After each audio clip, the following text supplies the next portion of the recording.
Welcome to the Bourbon Experience. My name is Austin. Today we're reviewing 13th Colony, 15th Anniversary.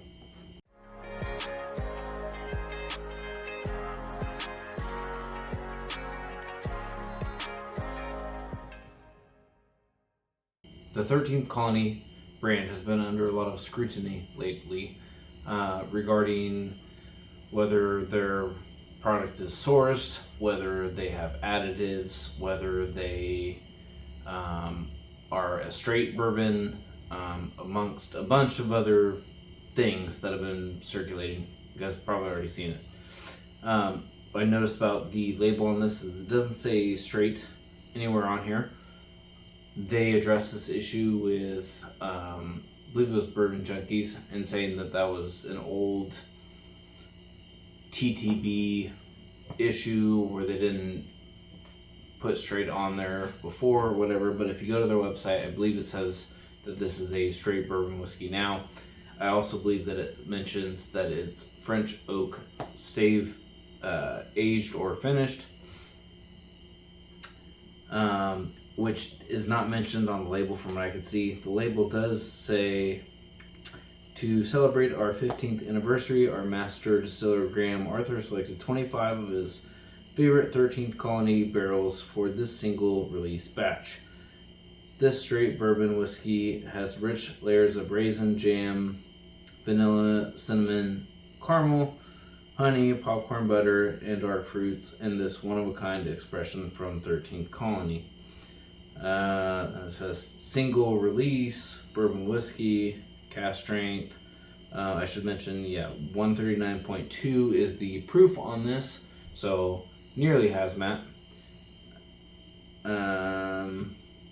This is batch 555. I don't know if there's multiple batches in this. It doesn't sound like it. If there's only 25 barrels, I would think that's all one batch. So maybe it's the 555th batch of all of the 13th Colony releases. Who knows?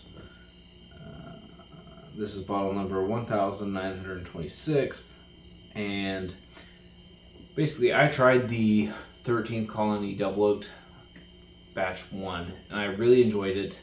At that time it was about 200 to 225 on secondary.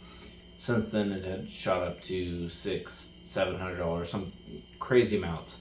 And I remember when I tried it, I said it's good at $200. I wouldn't pay more than that. I like it at $200. It's fantastic.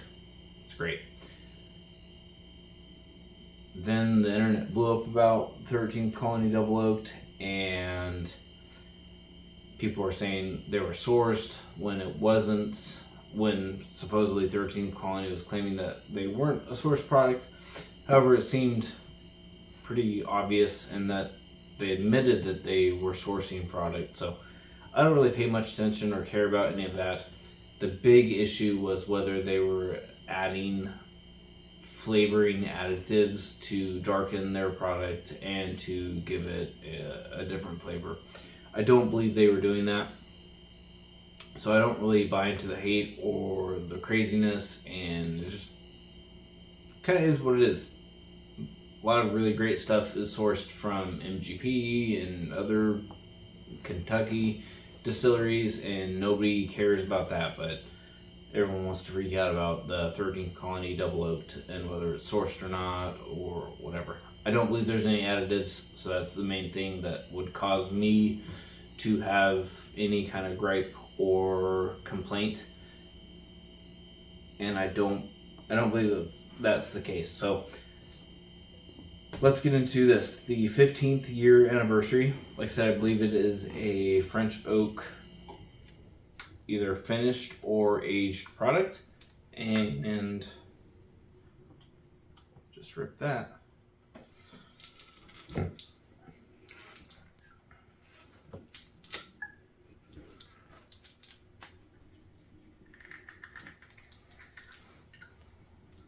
It's not the easiest bottle to open, or I've filmed too many reviews and there's a different reason that this is difficult to open. I'm gonna blame it on the string trap though. There we go.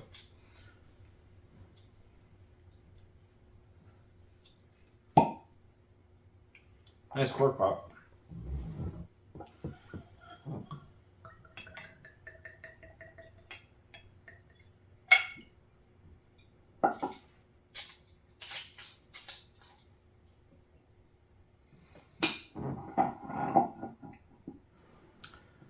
So, really good color on it.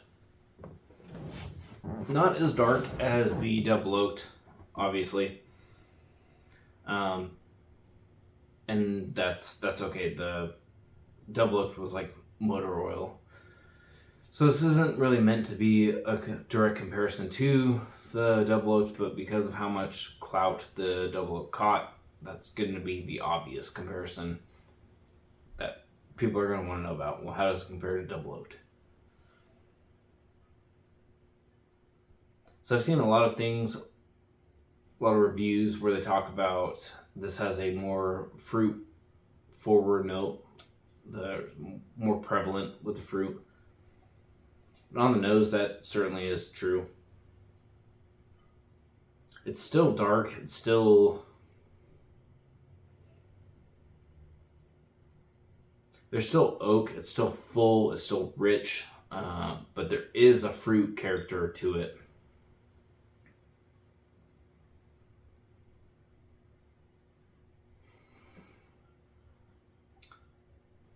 The proof comes through on the nose, I would say, as well.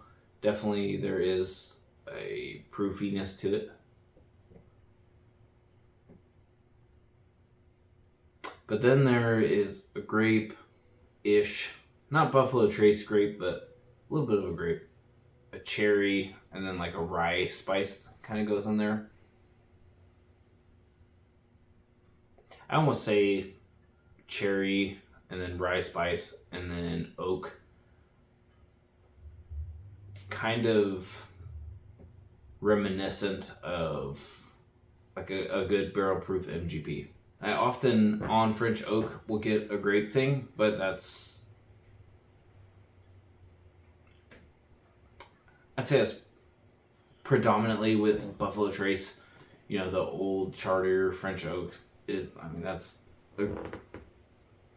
a grape lollipop, but I'm not gonna get into that because I'm gonna do a old Charter French oak review at some point.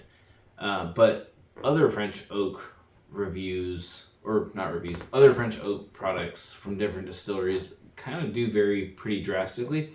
So that was the main draw for me to try and go out and get this bottle, is I wanted to see how French oak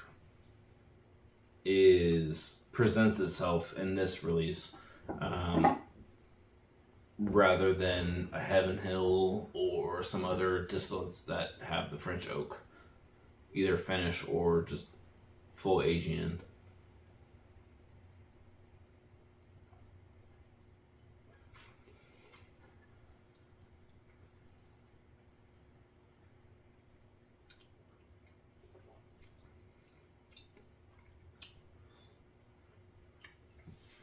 Wow.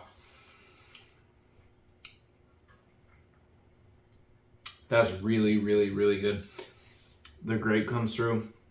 The proof comes through. It's not super oaky, but there is some oak in there. It's not overly carbon. Honestly, if you told me this was a Buffalo Trace Mash Bill 1 barrel proof product that was French oak, I mean, if you told me it was Old Charter French oak barrel proof, I would believe you 100%. This is very good.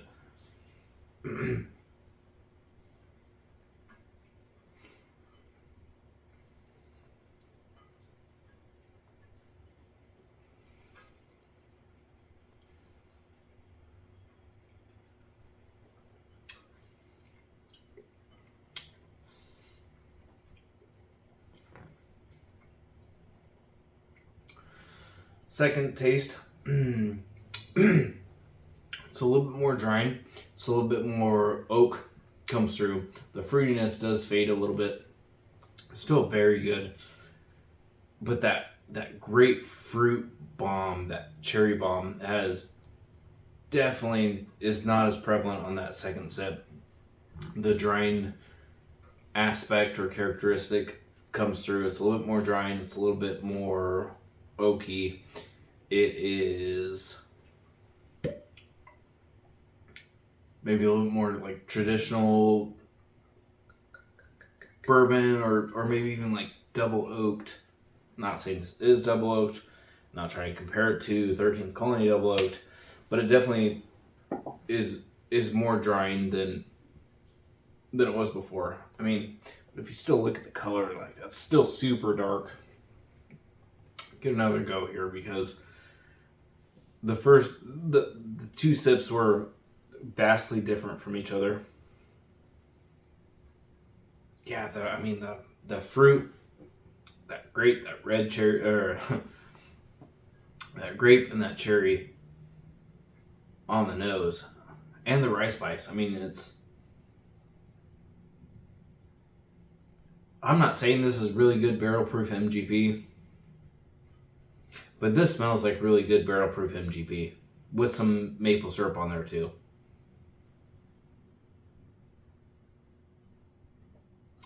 Man. I guess what I mean by that is MGP has a pretty distinct cherry, grape, sweet fruitiness, but then there's like a rye that comes through pretty heavy towards the end. And I mean, you could convince me that this is a really good high-end MGP. I don't think it is, but I think maybe that's just the French oak influence.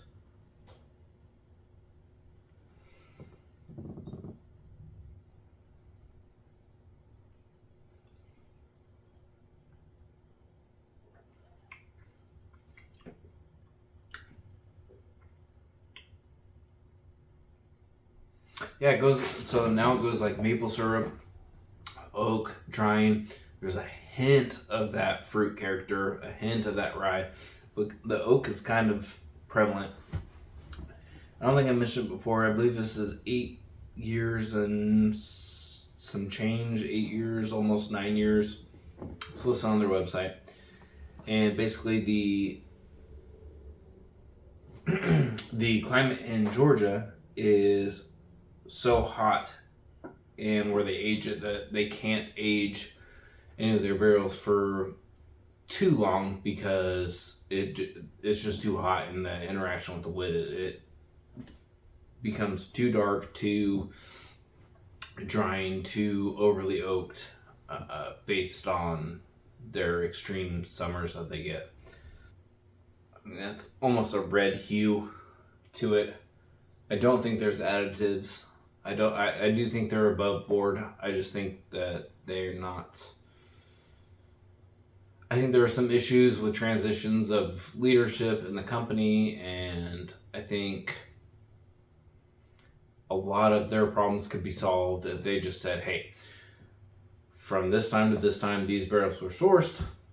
Here's where they're sourced from. But if they have it in non-disclosure and they can't say, if they at least just said from this time to this time it's sourced, and the products and the barrels that go into whatever products are sourced, and I believe even like the double oaked, some of them are like maple stave finishes. So just like full transparency from them. I know they're a very small shop, family run, family owned. It's great, and they're catching a lot of hate because they burst onto the scene and were so popular. If they just come out and say, put all the cards on the table, nobody's going to fault them for that.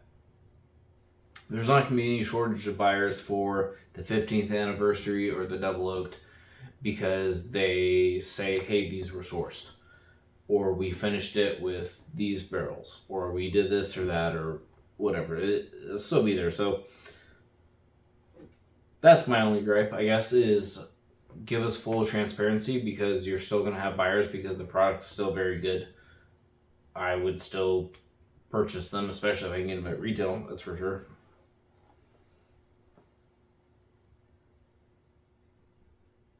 Man, that nose is so interesting. It goes fruity and then kind of funky and then drying and then like oaky. I know when you say drying, you're referring to like drying out your palate, but even on the nose, it hits with like a dry wood at times.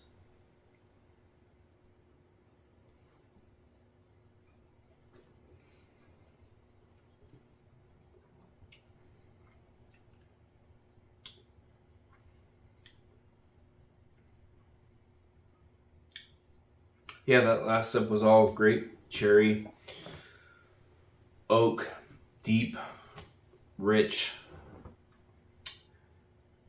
It's not very drying.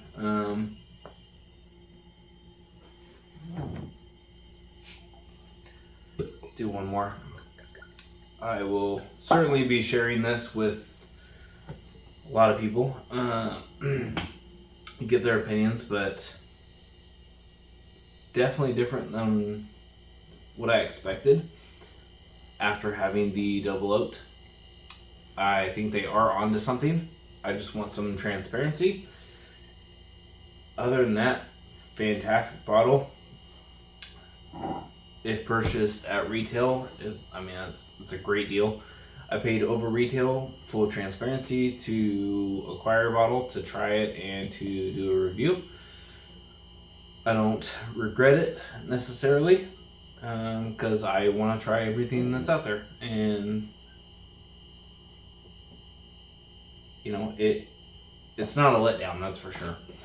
But I don't know if it's worth whatever top secondary is at this moment. Anywho, I'll leave you with that. Those are my thoughts. Very good, fruity, rye spice, oaky, maybe drying sometimes and then sometimes not drying. And there's almost like a mesquite note too. Like on the nose, like a mesquite barbecue note.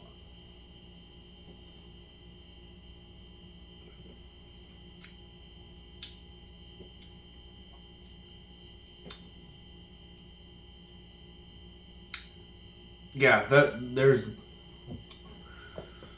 that's in there too. Anyways, I digress. The bourbon experience is all about good pours and great times with whoever you're with. Whiskey is meant to be enjoyed, so crack those bottles. Cheers.